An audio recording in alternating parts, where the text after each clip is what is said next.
Today we are here with the Fishback family, and we're hearing the story from Christina and Clint Fishback and their experience with the Babies Can't Wait program. What's hard to believe is that this little girl, Mckenzie, wasn't even speaking just 6 months ago. Clint and Christina Fishback knew they wanted to have children and were thrilled when they got pregnant shortly after tying the knot. However, what started out like any normal pregnancy took an unexpected turn at only 24 weeks. We drove to the hospital as quick as we could. We got there in less than 10 minutes, but there was nothing they could do. They confirmed that I was in labor. Baby Mckenzie was born extremely premature at only 1 pound. While Clint had excellent insurance through his company, the costs continued to add up as Mckenzie spent the next 4 months in the hospital. After a PPP, that's one of the first things she said was, make sure you get in contact with your Babies Can't Wait coordinator.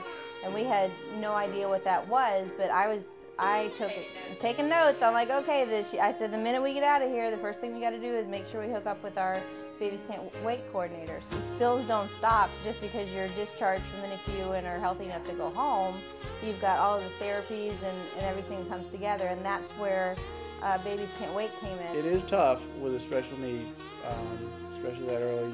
So you just kind of have to, of course, my wife here was so upset, so I had to be strong for both of us. Mckenzie was transitioned out of the Babies Can't Wait program at the age of 3.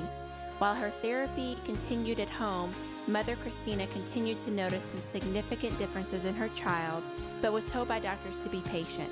In my heart, as a mother, I just knew that something was still wrong. We went a long time with people saying, oh, she'll catch up, and she's a micropreemie, and they just take a while to catch up, and nobody really wanted to push it. I kept pushing and pushing and pushing. I went over her neurologist's head, and I went to a neurosurgeon, even though I didn't get a referral. I went over my pediatrician's head.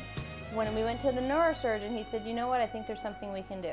In January 2011, Mckenzie was diagnosed with a condition called hydrocephalus, a disease often referred to as water on the brain, and a shunt was put in place to drain the fluid. The hospital did a lumbar puncture. He measured the amount of stress in her brain from her hydrocephalus. The stress was off the charts, and he said, yep, let's get her in. We're going to put something in called a shunt.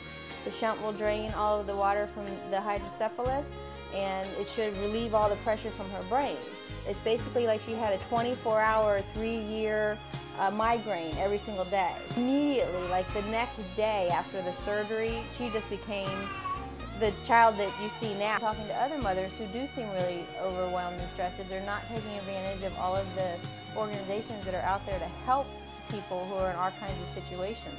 And if you take advantage of those things and talk to and almost like involve yourself with other support groups of those families, then you won't feel so alone, and then you also know that there's always a light at the end of the tunnel. You've seen other people who have gone through it, and it just makes you feel better.